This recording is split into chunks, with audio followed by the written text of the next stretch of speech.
Auschwitz, 1944. Dr. Klaus Reinhardt laughed as he denied a dying Jewish prisoner medicine. 3 years later, that same prisoner would hold Klaus's life in his hands. What happened next defied everything Klaus believed about humanity. The irony of fate has never been crueler than in the story of two men whose paths crossed in the darkest chapter of human history. One wore the crisp uniform of the Third Reich, the other the striped rags of a concentration camp prisoner. Their first meeting was marked by cruelty and contempt. Their second meeting would test the very limits of forgiveness and reveal what it truly means to be human. If this story moves you, share it. In a world still divided by hatred, we need reminders that compassion can triumph over vengeance. Subscribe to never miss stories that prove humanity's capacity for redemption. The ending will leave you speechless. Chapter 1, The Doctor of Auschwitz. The winter of 1944 bit through the thin fabric of every prisoner's uniform at Auschwitz-Birkenau. Dr. Klaus Reinhardt felt none of it. He walked through the camp hospital in his warm SS medical officer's coat, a man insulated not just by wool but by ideology. Klaus had been a promising surgeon in Munich before the war. He'd graduated top of his class, married his childhood sweetheart, and had a thriving practice. When the Nazi Party came to power, he embraced their vision with the fervor of a true believer. The concept of racial purity wasn't just policy to Klaus, it was scientific fact, proven by the very medicine he practiced. "They're not like us," he would tell the younger SS officers over schnapps in the officers' quarters. "Biologically inferior. You can see it in their bone structure, their susceptibility to disease. We're doing the world a service." The camp hospital was a grotesque mockery of medical care. It existed primarily to determine who could still work and who should be sent to the gas chambers. Klaus performed this duty with mechanical efficiency, rarely looking his patients in the eye. They were numbers, problems to be solved, bodies to be sorted. On a bitter February morning, a prisoner was brought to Klaus's examination room. The man collapsed onto the wooden table, his breathing labored, his face gray with illness. Klaus glanced at the prisoner number tattooed on his arm, 174517. Pneumonia, Klaus diagnosed within seconds. It was obvious from the rattling breath and the fever that radiated from the man's skeletal frame. The prisoner, a man named David Rosenberg, looked up at Klaus with desperate eyes. "Bit," David whispered in German. "Please. Medicine. I can work. I'm strong." David had been a physician himself before the war, a respected doctor in Vienna with a wife and 2 daughters. The Nazis had stripped everything from him, his practice, his home, his family. Now he was begging the man who held his life in contempt for a simple antibiotic that could save him. Klaus's lip curled into something between a smirk and a sneer. He'd seen this desperation 1,000 times. It always struck him as pathetic, this clinging to life when death would be a mercy for such inferior beings. "Medicine?" Klaus repeated, his voice dripping with mock concern. "For you? Do you know how valuable medicine is? We save it for soldiers, for people who matter. For Germans." David's eyes filled with tears, but he wouldn't look away. There was something in his gaze that irritated Klaus, a stubborn dignity, an intelligence that refused to be extinguished even here, even now. "I was a doctor," David said quietly. "I took the same oath you did. Primum non nocere. First, do no harm." Klaus laughed then, a harsh bark that echoed off the bare walls. Several other SS officers, hearing the commotion, gathered in the doorway to watch. "You? A doctor?" Klaus bent down so his face was level with David's. "You're nothing. Less than nothing. You're a number in a camp, waiting to become smoke. The oath applies to humans, not to you." He straightened up and waved dismissively. "Take him back to the barracks. If he dies, he dies. If he lives, maybe he can work another few weeks. Either way, he's not worth the medicine." As the guards dragged David away, Klaus heard the man coughing violently, each spasm racking his wasted frame. Klaus turned back to his paperwork without a second thought. He had dozens more prisoners to evaluate that day, and his coffee was getting cold. That night, as Klaus lay in his comfortable bed in the officers' quarters, he never thought of prisoner 174,517 again. Why would he? The man was just one of thousands, a forgettable face in an endless parade of the condemned. But David Rosenberg, shivering in his wooden bunk in Block 7, stared at the ceiling and made himself a promise. If he survived this hell, he would never become like Klaus Reinhardt. He would never let hatred poison his soul so completely that he forgot the humanity in another person's eyes. Even as the pneumonia consumed his lungs and fever made him delirious, David held on to that one thought like a lifeline: I will not become what they are.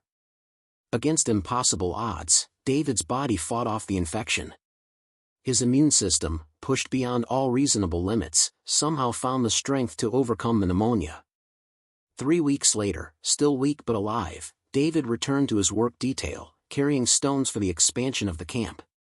Klaus never noticed that prisoner 174517 had survived. Chapter 2: The Collapse of the Reich. By the spring of 1945, the invincible Third Reich was crumbling. The Russian army approached from the east, the Americans and British from the west. The sound of artillery grew closer each day, a constant reminder that the Nazi Empire was collapsing. At Auschwitz, panic set in among the SS officers. Orders came down from Berlin to destroy evidence, burn records, and evacuate. The systematic murder machine that had operated with such efficiency was being hastily dismantled. Klaus Reinhardt stood in his office, watching guards burn files and oil drums outside. He felt the world tilting beneath his feet. Everything he'd believed in, the glorious future promised by the Führer, was turning to ash just like those documents. We're being transferred, his superior officer told him.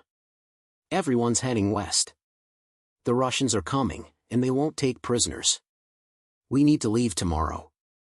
That night, Klaus lay awake, listening to the distant rumble of Soviet artillery. For the first time since joining the SS, he felt fear. Not moral fear, he still couldn't conceive that what he'd done was wrong, but the primal fear of a man who knows his side is losing. The evacuation was chaos. Thousands of prisoners were force-marched west in what would become known as the death marches. Most would die along the way. The SS officers fled in trucks and trains, taking whatever valuables they could carry, destroying anything that might incriminate them. Klaus managed to get on a transport heading toward Bavaria. His plan was to reach the American lines rather than fall into Russian hands. He'd heard the stories about what the Soviets did to captured SS officers, and unlike his treatment of prisoners, these stories actually were true. The journey west was a nightmare of bombed roads, strafing aircraft, and collapsing infrastructure. Klaus's transport was attacked twice by Allied planes. Each time, he survived by sheer luck, hiding in ditches while bullets tore through metal and flesh around him. By late April 1945, Klaus found himself alone, his uniform abandoned in favor of civilian clothes stolen from a farmhouse. He walked west, exhausted and hungry, just another refugee in a nation of displaced persons. On a rainy afternoon, Klaus came to a small town that straddled the front line. American forces had taken the eastern half, while the remnants of the Wehrmacht still held the western districts. Caught between the two, Klaus tried to slip through the chaos unnoticed. He almost made it. A shell, Klaus never knew if it was German or American, exploded 20 meters from where he stood. The blast threw him backward, and he felt something tear in his abdomen. When he looked down, his stolen shirt was rapidly turning red. Klaus crawled into the ruins of a bombed-out building, pressing his hands against the wound. He knew immediately that it was serious. The shrapnel had torn through his intestines. Without surgery, he would die from internal bleeding or infection within days. The irony didn't escape him. Klaus Reinhardt, who had denied medicine to thousands, was now himself denied help. The town's hospital had been destroyed in the fighting. There were no German doctors left. The Americans wouldn't reach this sector for days, and by then, he'd be dead. Klaus felt the cold creep of death approaching. He'd seen it enough times to recognize its signs: the pale skin, the thready pulse, the growing sense of detachment from the body. He thought of his wife back in Munich, wondered if she was still alive, if he'd ever see her again. As consciousness faded in and out, Klaus heard voices speaking in German. Footsteps approached through the rubble. He tried to call out, but only managed a weak groan. A face appeared above him, silhouetted against the gray sky. Klaus's vision was blurry, but he could make out enough to see that this was a thin man, gaunt and hollow-cheeked, wearing the ragged clothes of a camp survivor. "Help," Klaus whispered. "Please. I'm bleeding." The man knelt beside him, and Klaus saw his eyes widen in recognition. Something in that gaze chilled Klaus more than the wound in his belly. "I know you," the man said softly in German. Klaus tried to focus, to see the face more clearly.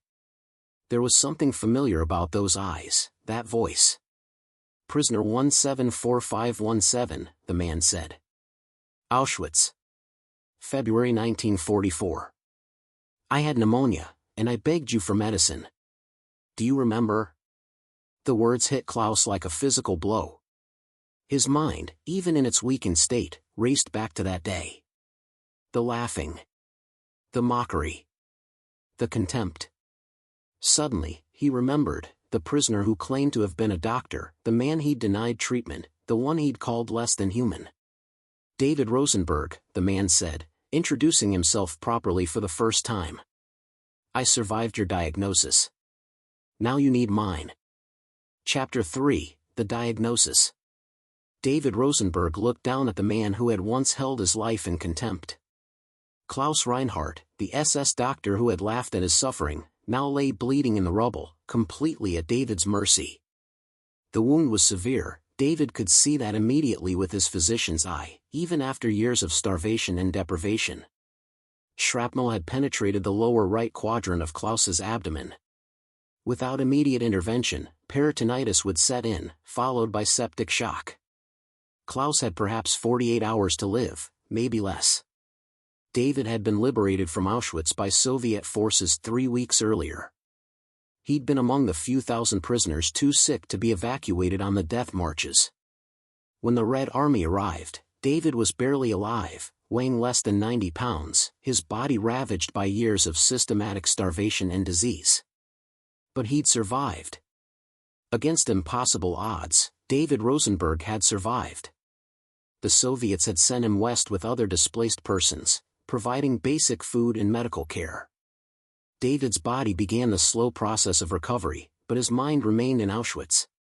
He saw the faces of the dead every time he closed his eyes. His wife, Sarah. His daughters, Rachel and Esther. All gone, murdered in the gas chambers while he'd been selected for labor. Every night, David asked himself the same question: why did I survive when they didn't? Now, looking at Klaus Reinhardt bleeding in the ruins, David wondered if this was the answer. "You're dying," David said, his voice clinically detached.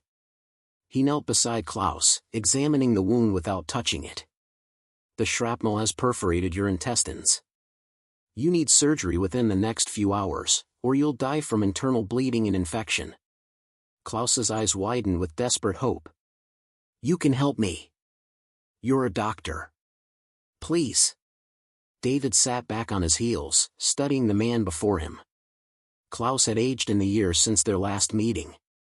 His face was thinner, lines of stress etched around his eyes and mouth. The arrogant smirk was gone, replaced by naked fear. "I am a doctor," David agreed. "I took an oath. Primum non nocere. First, do no harm." Do you remember saying those words back to me? Do you remember laughing? Klaus closed his eyes, and for the first time, something that might have been shame flickered across his face. "I remember," he whispered. "I begged you for medicine that day," David continued, his voice steady but hard. "Simple antibiotics that could have saved me. I was dying, and you found it amusing. You said I wasn't worth the medicine. You said the oath applied to humans, not to me." "I was wrong," Klaus said suddenly, the words tumbling out. "I was wrong about everything. Please, I'm sorry. I have a wife. I want to live. Please." David felt something twist in his chest. He'd imagined this moment countless times during his imprisonment, confronting one of his tormentors, having the power to grant or deny mercy. In his imagination, he'd always walked away, letting them suffer as he had suffered. But now, faced with the reality, David found the decision wasn't so simple. He thought of his daughters. Rachel had been 12 when they'd been taken, Esther only 9. They'd been afraid on the selection platform, clinging to their mother. David had been separated from them immediately, never got to say goodbye, never got to hold them one last time. Klaus Reinhardt had daughters too. David had heard him mention them once to another officer. They would grow up without a father if David walked away now. But wasn't that justice? Hadn't Klaus forfeited his right to mercy when he denied it to thousands? Please, Klaus said again, his voice weaker now. Blood pooled beneath him, dark against the gray rubble. I know I don't deserve it. But please. David stood up, brushing dirt from his ragged clothes. He could walk away right now. Klaus would die here, alone and in pain, experiencing just a fraction of the suffering he'd inflicted. No one would ever know. The war was ending in chaos, one more dead SS officer would be a footnote, if that. He took a step away from Klaus, then stopped. I am not you, David said quietly, more to himself than to Klaus. I will not become what you are. He turned back and knelt beside Klaus again. There's a makeshift hospital 2 streets north. The Americans set it up yesterday. I saw it when I came through. I'm going to carry you there. Klaus stared at him, unable to speak, tears streaming down his face.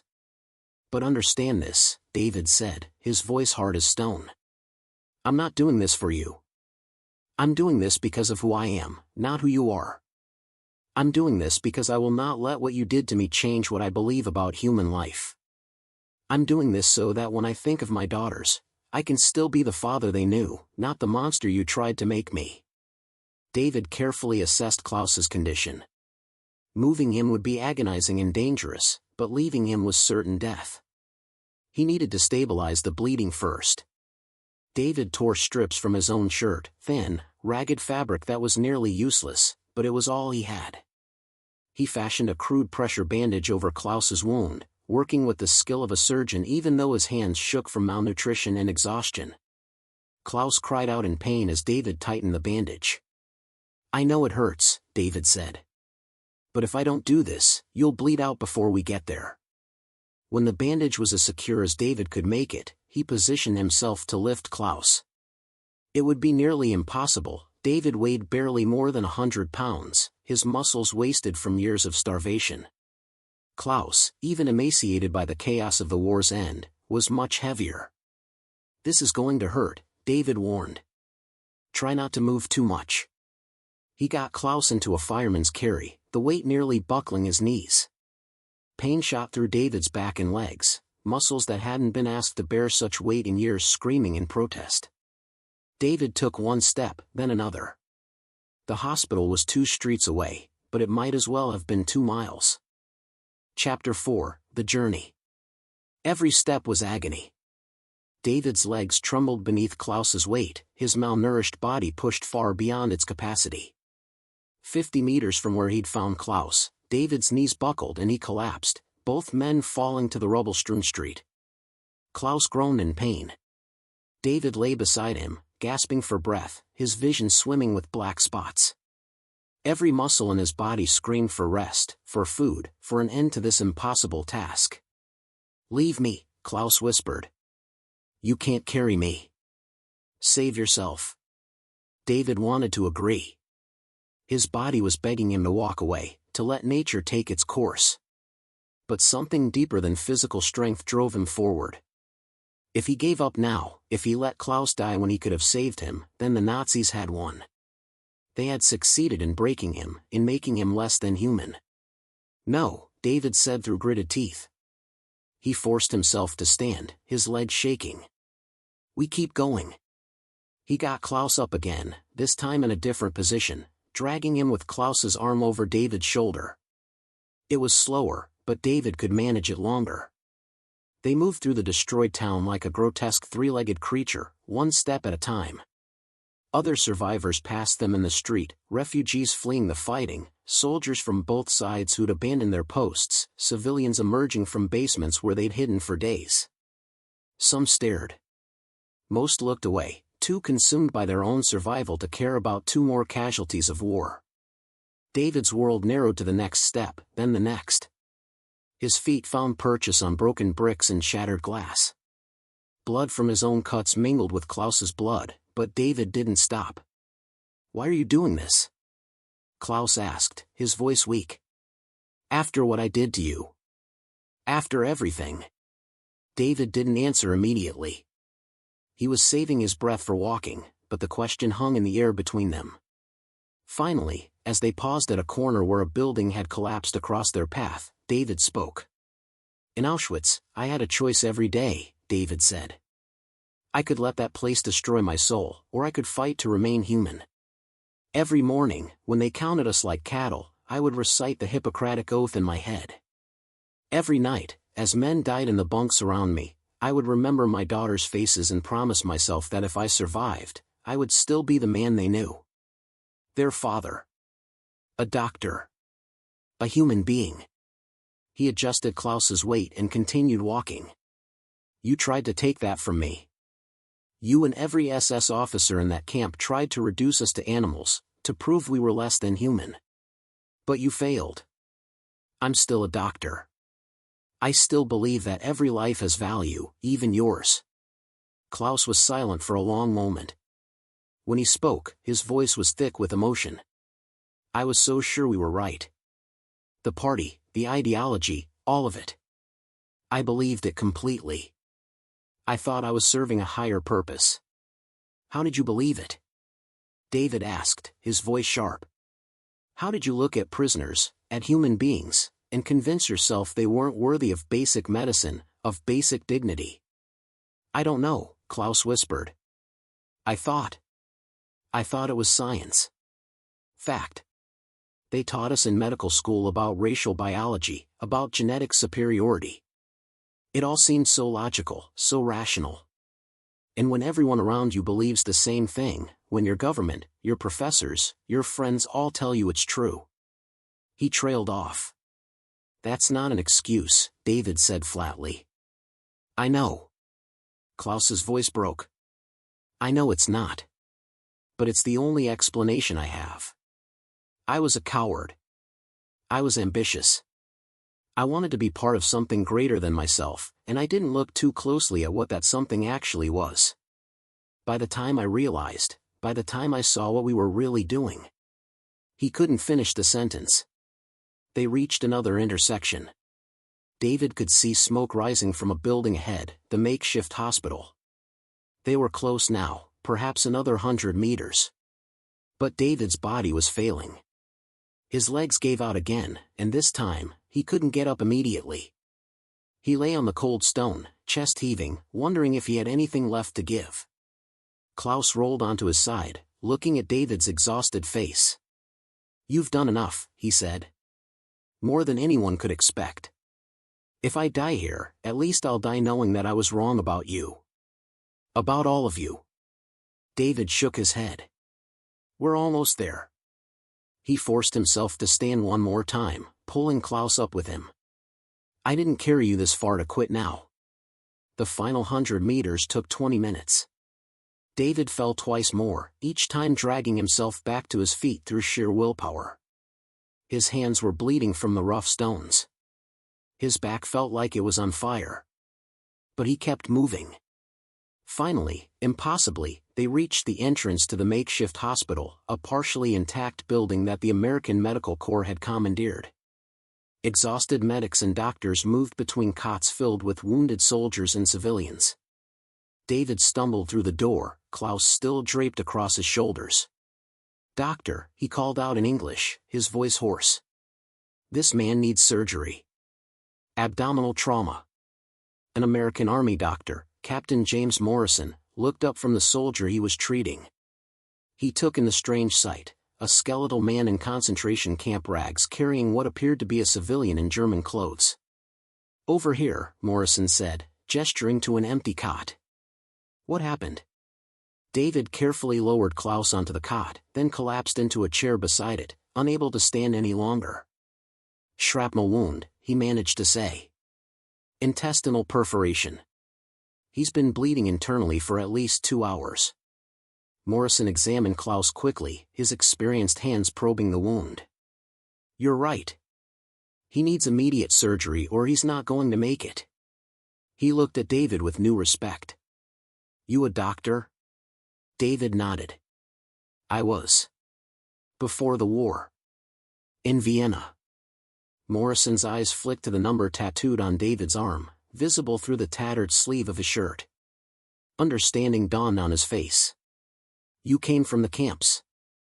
Auschwitz, David confirmed. Morrison looked between David and Klaus, clearly sensing there was more to the story. But this was a war zone, and he had more wounded than he could handle. Questions could wait. Can you assist? Morrison asked David. We're short-staffed, and if you've got surgical experience. Yes, David said immediately. I'll help. Chapter 5, The Surgery. Captain Morrison worked quickly, preparing Klaus for surgery while David scrubbed his hands, a strange, almost surreal experience after years of filth and disease in Auschwitz. The soap, the clean water, the antiseptic smell of the hospital all felt like memories from another life. Klaus drifted in and out of consciousness on the operating table.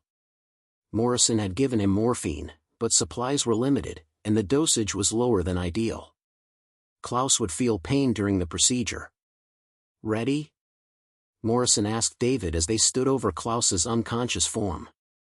David nodded, picking up a scalpel that gleamed under the surgical lamp. His hands, which had trembled from weakness just minutes before, steadied with the familiar weight of the instrument. Despite everything, despite the years in hell, his body remembered this. He was a surgeon again. Morrison made the first incision, extending the wound to gain better access to Klaus's abdominal cavity. Blood welled up immediately. David used retractors to hold the incision open while Morrison explored the damage. There, Morrison said, pointing to a perforation in the small intestine. And another there. We need to resect this section and do an anastomosis. Can you handle the retractors and suction? David worked alongside the American doctor with growing confidence. His hands might have been weakened by starvation, but his knowledge was intact. He anticipated Morrison's needs, handing him instruments before being asked, maintaining clear visualization of the surgical field. Klaus moaned as they worked, the morphine not quite enough to block the pain. His eyes fluttered open for a moment, focusing on David's face above him.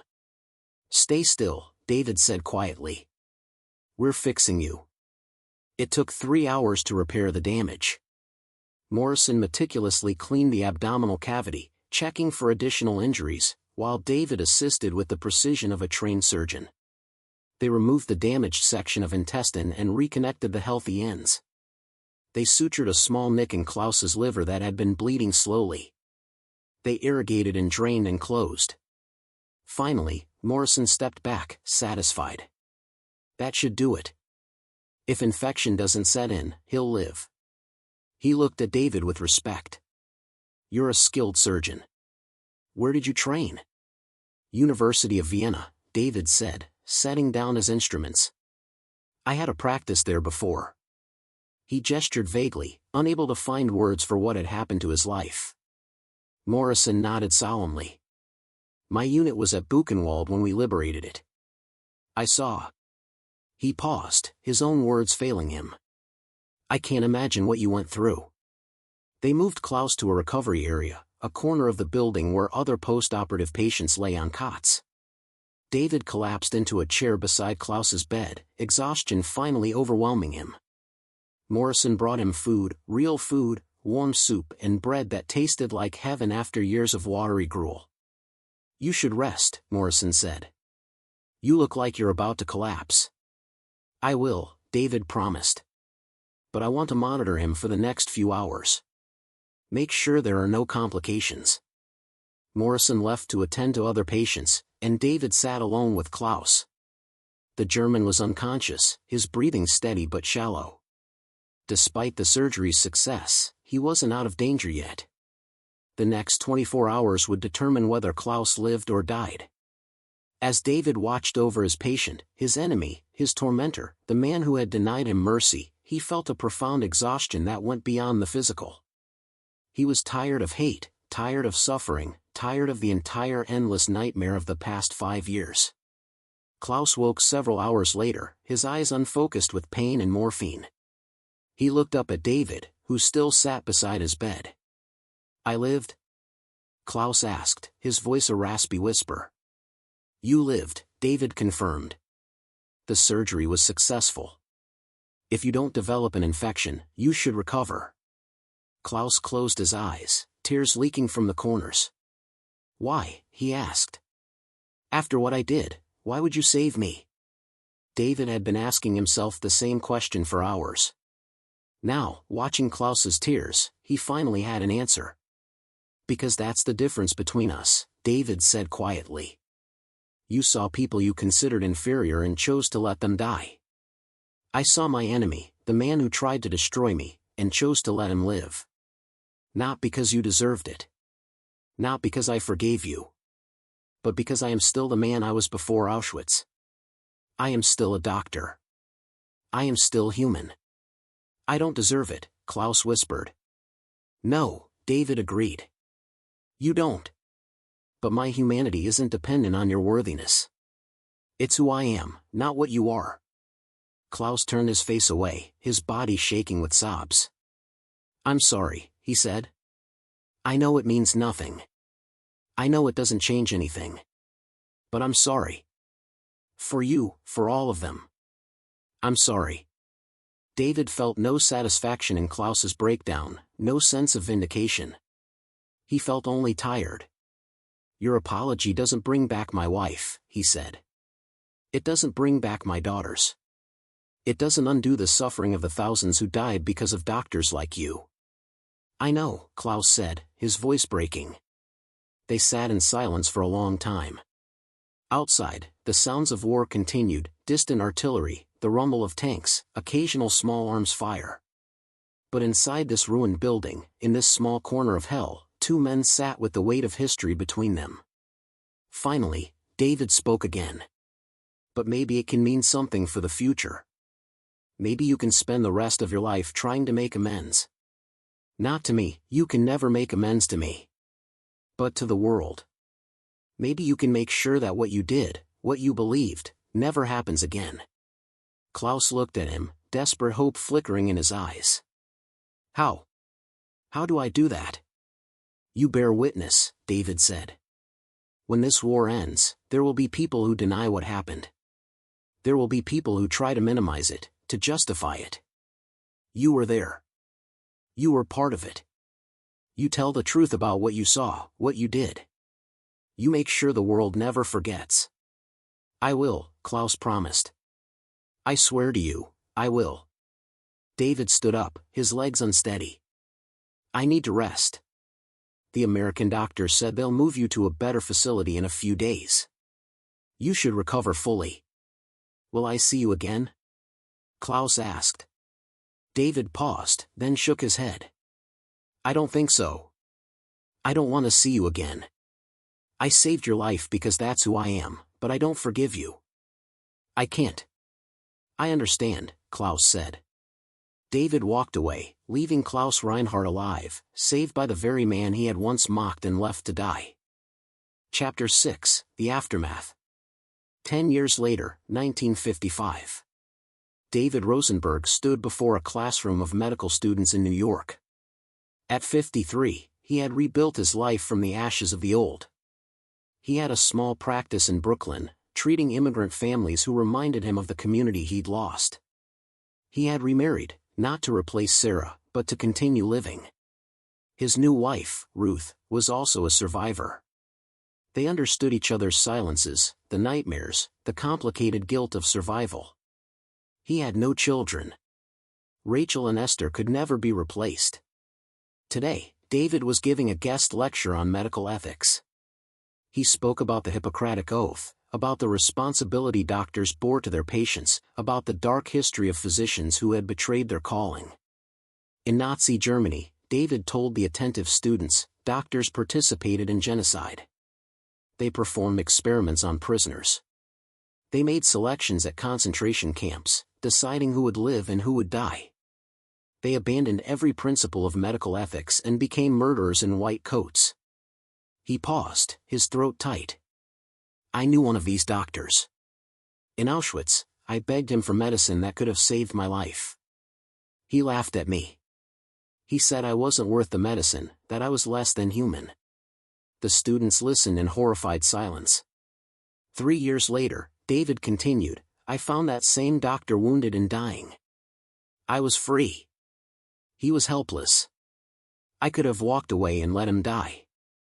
Many people would say that would have been justice. What did you do? A young student asked. I saved his life, David said simply. I carried him to a hospital. I assisted in his surgery. I made sure he lived. Why? Another student asked. After what he did to you. David smiled sadly. Because if I had let him die, I would have become what he was. I would have decided that his life had no value, just as he had decided mine had no value. I would have betrayed the oath I took as a doctor.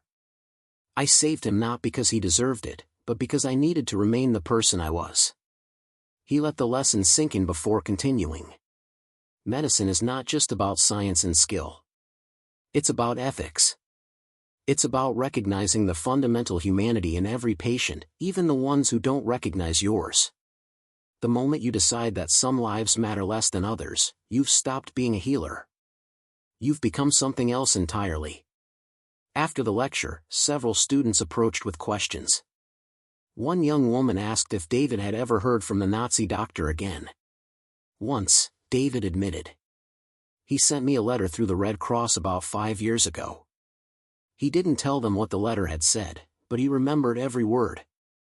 Klaus had returned to Germany, had testified at several war crimes trials about what he'd witnessed at Auschwitz. He had surrendered his medical license, saying he no longer deserved to call himself a doctor. He had spent years speaking at schools and universities, telling his story as a warning about the dangers of ideology, hatred, and the abandonment of moral principles. The letter had ended with another apology. I know you will never forgive me, Klaus had written. I don't expect forgiveness. But I want you to know that every day I try to honor the gift you gave me. Not the gift of my life, I don't deserve that, but the gift of showing me what true humanity looks like. You taught me more in one day than I learned in all my years of medical school. Thank you. David had never responded to the letter. He kept it in a drawer, taking it out occasionally when his faith in humanity wavered, when the nightmares got too bad, when he wondered if he'd been right to save Klaus's life. 25 years later, 1970. David received news that Klaus Reinhardt had died of a heart attack in Munich. The obituary mentioned his work after the war, his testimony at trials, his advocacy for Holocaust education.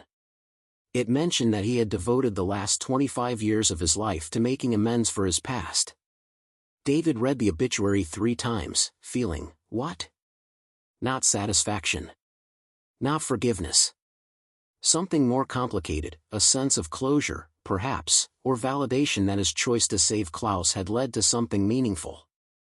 A week later, David received a package from a lawyer in Munich. Inside was a letter from Klaus, written to be delivered after his death, and a leather-bound journal. David opened the letter with trembling hands. Dear Dr. Rosenberg. If you are reading this, I am dead. I hope that brings you some peace, though I suspect it brings you nothing at all. Why would it? My death changes nothing about what I did. I am writing to you one final time not to ask for forgiveness. I learned long ago that I have no right to that, but to tell you what your act of mercy meant. After the war, I wanted to die. The guilt was crushing. I would wake up every morning and remember the faces of the people I condemned. I would hear their voices begging for help. I would see your face that day in February 1944 when I laughed at your suffering. I attempted suicide twice in 1946. Both times, I thought of you carrying me through those ruined streets, your body wasted from starvation, using the last of your strength to save a man who had tried to destroy you. And I couldn't do it. I couldn't let your sacrifice be for nothing.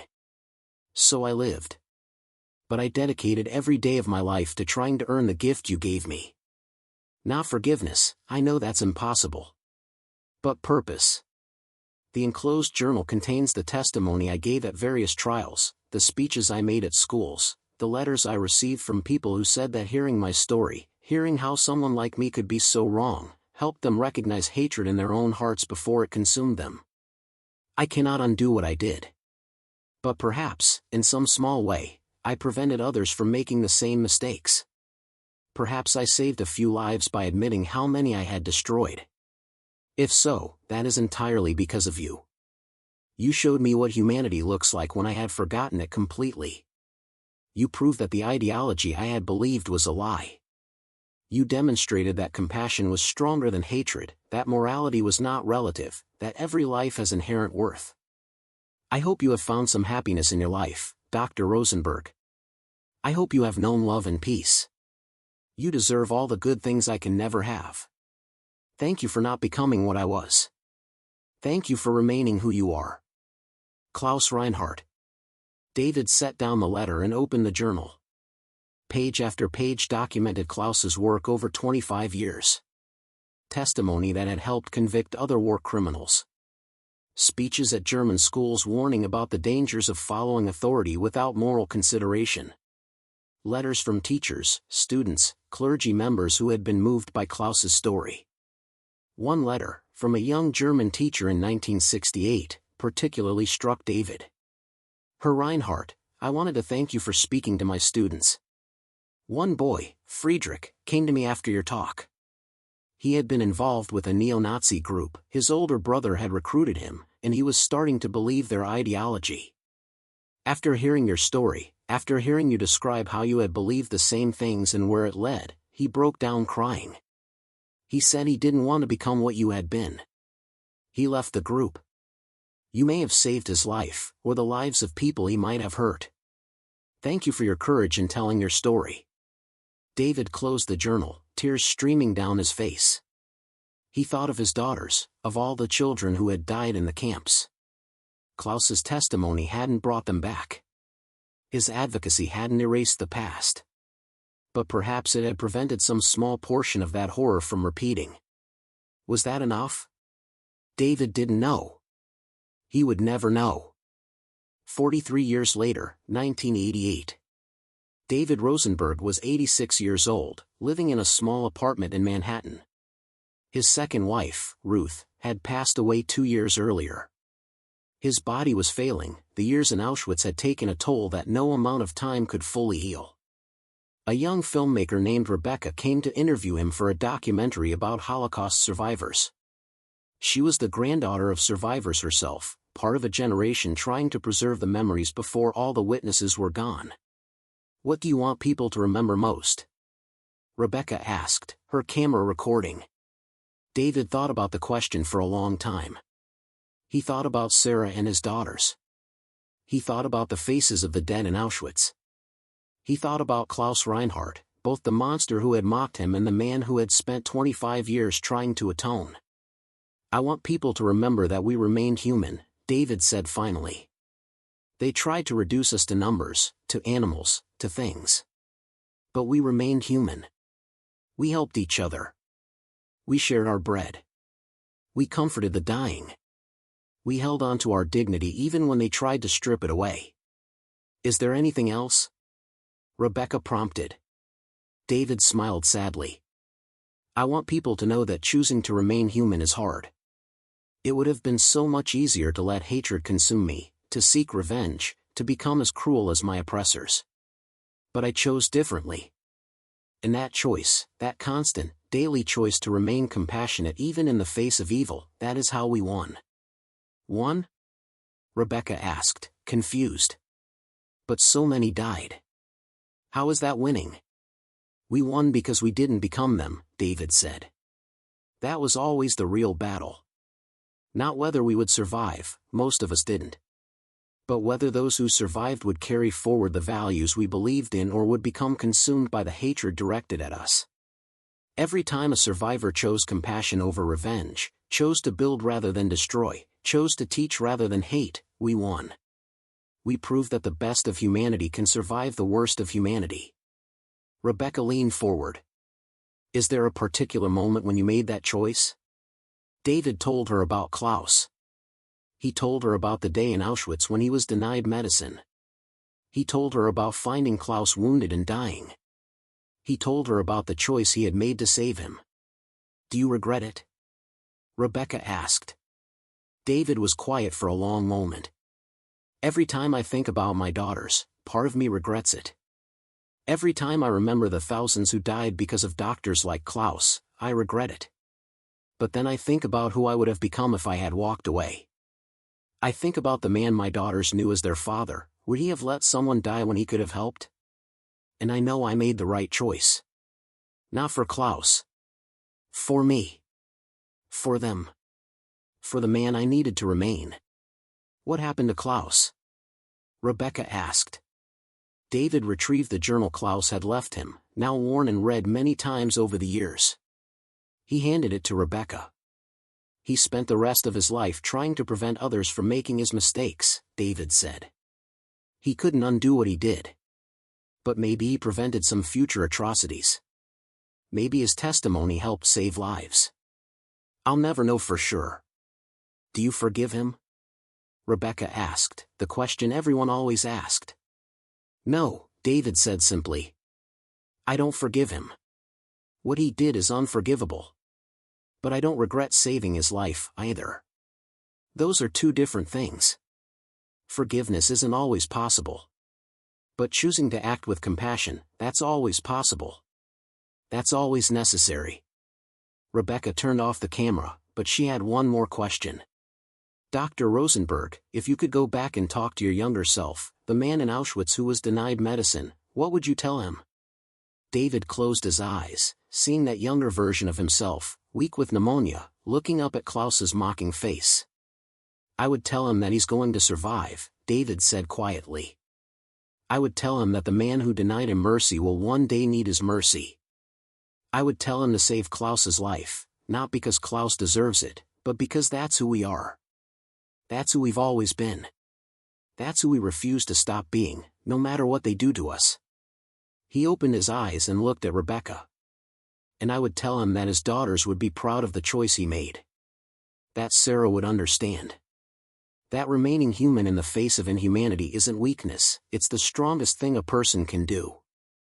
Epilogue 1989.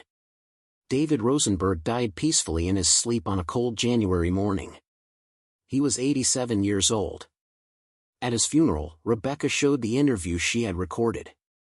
The small crowd of mourners, fellow survivors, students he had taught, patients he had treated, listened to David's words about Klaus Reinhardt, about the choice to remain human, about the difference between justice and revenge. After the service, an elderly German woman approached Rebecca. She introduced herself as Margaret Reinhardt, Klaus's daughter. I never met Dr. Rosenberg, Margaret said, tears in her eyes. But he gave me my father. Not the monster my father was during the war, but the man he became after. The father I knew was gentle, kind, dedicated to making amends. That man existed because of Dr. Rosenberg's mercy. She handed Rebecca a photograph, Klaus in his later years, speaking to a classroom of students, his face lined with age and sorrow but his eyes clear and purposeful. My father told me about Dr. Rosenberg many times, Margaret continued. He said that Dr. Rosenberg taught him the most important lesson of his life, that humanity isn't something you are born with or without. It's something you choose, every day, in every action. My father chose wrong for many years. But Dr. Rosenberg showed him it was never too late to choose differently. Rebecca looked at the photograph, then at David's casket. Your father hurt a lot of people. Killed a lot of people. I know, Margaret said. I've spent my whole life knowing that. But I also know that the work my father did after the war, the testimony, the education, the advocacy, prevented some small amount of future suffering. Not enough. Never enough. But something. And that something exists only because Dr. Rosenberg chose mercy when he could have chosen revenge. She paused, struggling with emotion. The world tells us that people like my father don't deserve mercy. And maybe they don't. But Dr. Rosenberg understood something deeper, that mercy isn't about what the other person deserves. It's about who you choose to be. He chose to be a healer, even when faced with the man who had tried to destroy him. That choice rippled outward in ways he probably never knew. Rebecca thought about this as she edited her documentary in the following months. She decided to include Klaus's story alongside David's, not to excuse what Klaus had done, but to show the complicated legacy of David's choice. The documentary ended with David's final words on camera. People ask me if I regret saving Klaus Reinhardt. They ask if I forgive him. They want a simple answer, yes or no, good or bad, right or wrong. But life isn't simple. I didn't save Klaus because he deserved it. I didn't save him because I forgave him. I saved him because I was a doctor, and doctors save lives. I saved him because I was human, and humans show compassion. I saved him because my daughters taught me that love is stronger than hate, and I refused to let the Nazis take that lesson from me. Did Klaus deserve to live? No. Did I deserve to suffer in Auschwitz? No. Deserve has nothing to do with any of it. We all make choices. I chose to remain the man my daughters knew. Klaus chose, in the end, to become someone better than he had been. And maybe, just maybe, those choices made the world slightly less dark. That has to be enough. Because it's all we have. The screen faded to black, showing two photographs side by side, David with his daughters before the war, smiling in their Vienna garden, and Klaus in his later years, speaking at a school, his face serious and determined. The final text appeared on screen. Dr. David Rosenberg treated thousands of patients in his 50 years of practice after the war. He never spoke publicly about his encounter with Dr. Klaus Reinhardt until this interview. Dr. Klaus Reinhardt testified at 7 war crimes trials and spoke at over 500 schools and universities about the dangers of hatred and the importance of moral courage. He donated all speaking fees to Holocaust education programs. Both men are gone now. The question they leave us with remains: when faced with our enemy at our mercy, who do we choose to be? The answer to that question will determine whether their generation's nightmare becomes our generation's lesson. The end.